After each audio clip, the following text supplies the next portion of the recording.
trying to do, so that they are, in a sense, rifle shooting targets versus blasting them across the board, right, which takes much more effort in my mind, and it gets much poorer results. Looking at it just from a more global point of view, okay, they don't have this skill set as yet, and they are up against the wall for good or bad reasons in terms of their workload. But nevertheless, if they are, as you're describing, losing their core supporters, then they have to do something. They have to. They simply do, and it doesn't matter what the obstacles Right. are. Right. They'll go out of business if they don't do these things. I will tell you what I think the experience should be, just in a general way.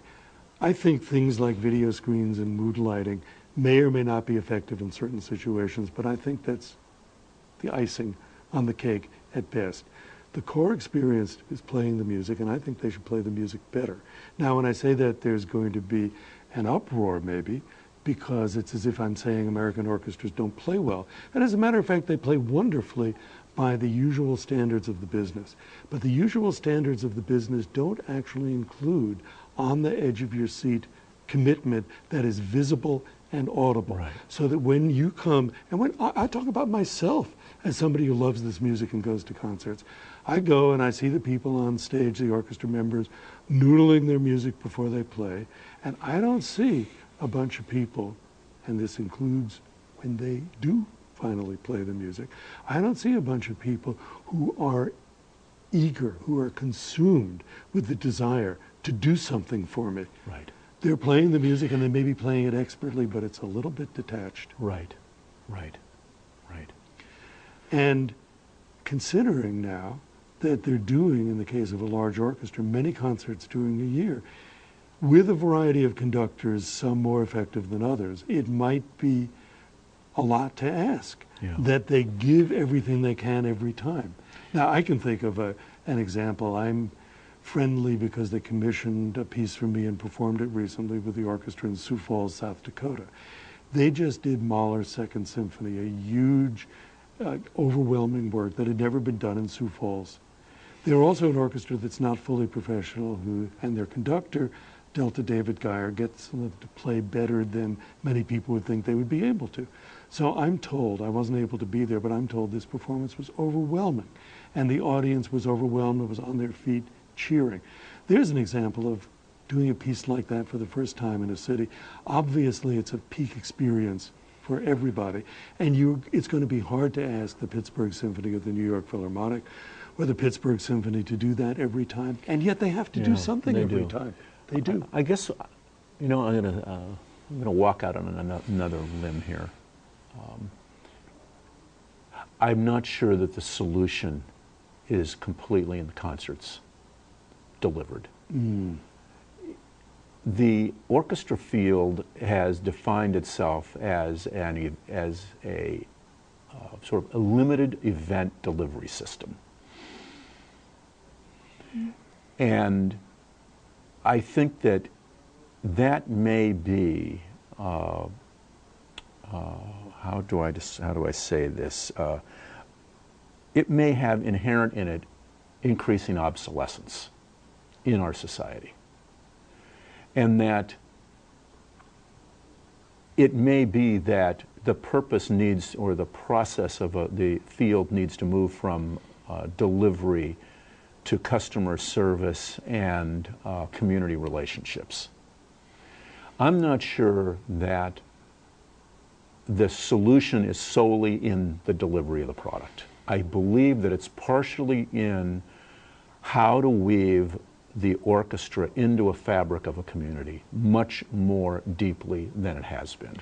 I have a friend who, like you as a consultant, who comes from outside the orchestra world, and he has found himself enmeshed in some orchestra situations, and he sometimes just rolls his eyes at it. But one of the phrases he's come up with is, an orchestra should think of itself as the house band for its city. Yeah. I think that there are opportunities that present themselves in communities that, because the orchestra thinks about itself as a concert delivery system in a hall, they fail to recognize the opportunity that's in front of them.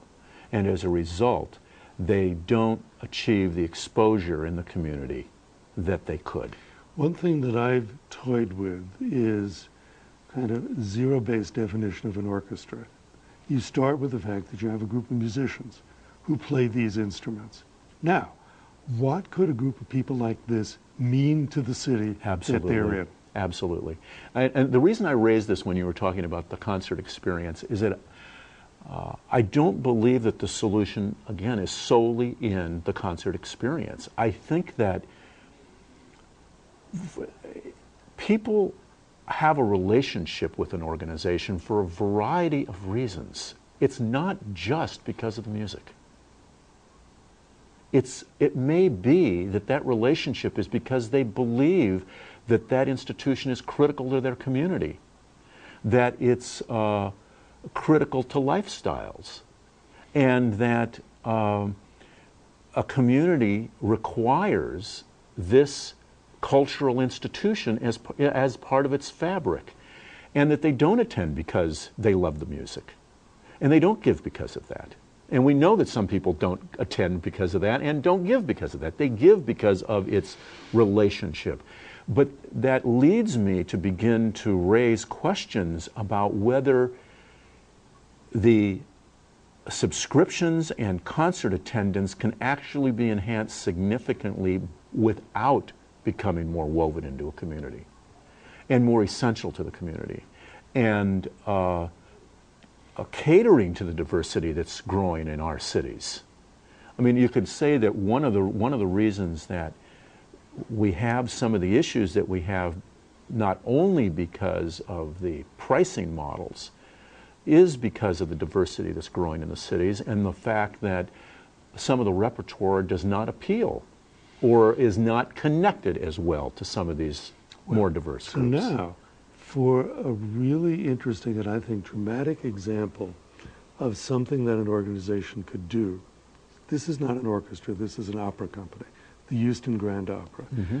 They face many of the same issues, Right. and they look around Houston and they say, what do we mean to this city? And they also notice that Houston has many ethnic communities that they have no contact with. Right. So now they have commissioned pieces from composers, may not be operas, but are going to involve musicians from the ethnic communities and are aimed at their concerns. Right. And they're involving, in one case I know, one of the top composers in this country, a young guy who writes very appealing music and is really happy to work. I think in his case it's the Vietnamese community, and forgive me, Chris Theophanides, who's the composer involved in the Houston Grand Opera, if I'm mangling the details. But every time I've heard about this or talked to people involved in it, it just seems to me so far-reaching. And what it does not mean, by the way, is that the Houston Grand Opera is going to stop doing the kind of operas it has always done. But it's going to take on a different resonance in the community. That may mean, possibility one, that people come to the regular operas who never came before.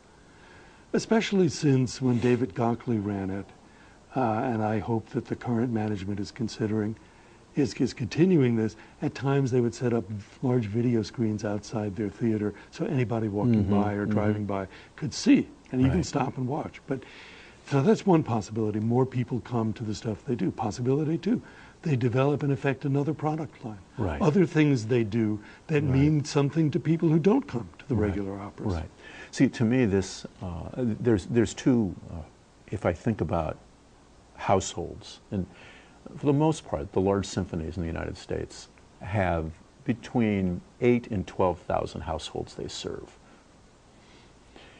In order to become more, and I mean as subscribers to their classical series, okay, which I would say that most orchestras believe is the sort of core product. Yes. If you say that we need to feed that more, we have to address the two fundamental problems that the orchestra has.